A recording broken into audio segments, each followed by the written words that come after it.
बेटी थी। बेटी थी। हाँ जी।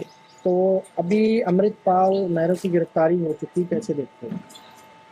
मैं यही देखती हूँ कि जैसे धोखे से मेरी बेटी को लेके गया यहाँ से, उसको भी ऐसे ही तड़पा तड़पा के मारा जाए।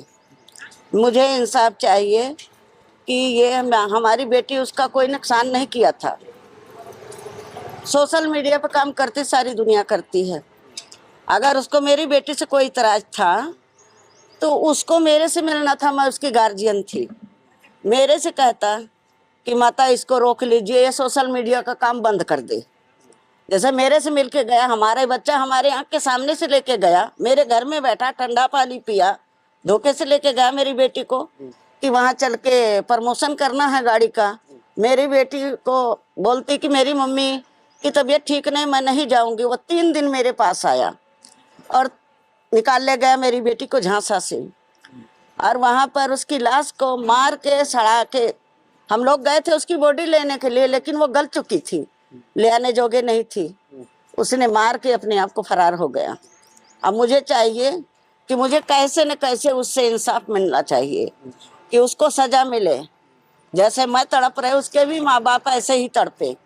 मेरी कोई जिंदगी नहीं है। मैं बीमार तब भी थी, अब भी हूँ। मैं दवा के बगैर रात को या दिन को नहीं चल सकती। उसने मेरे साथ इतना बड़ा, वही मेरी बेटी मेरी गार्जियन थी। मेरे आदमी को तो 25 साल हुआ था, बेड रेस्ट थे। मेरा बच्चा सबसे छोटा था, वही मेरा बच्चा मेरा आदमी था, मेरा बेटा था, मेरी बेटी थी। उसने मेरे को लवारिस बनाया है। मेरी बेटी उसको कुछ कहा नहीं है, कुछ सुना नहीं है, कोई उससे कुछ लिया नहीं, कुछ दिया नहीं। और बोलता था मैंने सुना है खबर में, मैंने उसको पैसे की मदद किया था। उसके बाप को कैंसर था, हमारे मोहल्ले में आप पूछ लीजिए, उनको दिमाग में चोट लगी थी, उनका एक्सीडेंट हुआ था। कोई बीमारी नहीं थी, कोई कुछ नहीं था, पैरालाइज हो गया था। जो इंसान हर किसी से पैसा छीन के लेता हो, मांग के लेता हो, किसी का मदद करेगा? झूठ बोला था कि मैंने उसके बाप के इलाज के लिए उसको 50,000 रुपया दिया था। ऐसी बात नहीं थी। मेरा बच्चा खुददार थी, कमा के खा लेती। पहले वो बैंक में जॉब करती थी, उसके बाद में उसकी बाप की डेथ हुई, उसको शौक लगा, उसने नौकरी छोड़ दिया। 1 साल वो बेड पर पड़ी थी। फिर उसको फोन आया था संगरूर से कि मेरे साथ मालदार छड़ा कोई नाटक बनता था, कि मेरे साथ काम करोगी? तो ये मेरे से बताई। मैंने कहा कोई बात नहीं बेटा, आप बेड तो छोड़ोगी, कोई बात नहीं, आप जाइए। तो उसको कोई भी शिकायत थी, उस मेरे पास आता ना, मुझसे कहता, मेरे दरवाजे आता। जैसे वो दरवाजे से आया, छल के ले गया हमारी बेटी को, वैसे मेरे दरवाजे तो आ सकता था कि नहीं आ सकता था? ये जो घिनौना काम किया। क्या लगता है आपको? जैसे गिरफ्तारी हुई है, लगता है इंसाफ मिलने की उम्मीद है?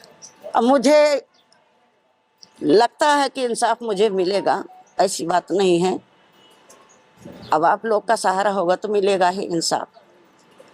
और यही मैं चाहती। कैसी सजा की मांग करती हैं? हम फांसी की मांग करते हैं, उसको भी फांसी ही होनी चाहिए। ऐसे तो हमारा दिल नहीं है, हम तो यही चाहते हैं जैसे उसने उसको फांसी लगा के मारा, हम खुद उसको मारे फांसी लगा के। लेकिन हमारा दिल नहीं ऐसे है कि हम उसको मार सकते हैं, लेकिन हम उसको मरा हुआ देखना चाहते हैं। जैसे वो धोखा दिया था, वो भी हमारे साथ धोखा दिया, उसके भी माँ बाप ऐसे ही तड़पे, ऐसे ही कल्पे। हम यही मांग करते हैं बस, और हमारी कोई मांग नहीं है बस।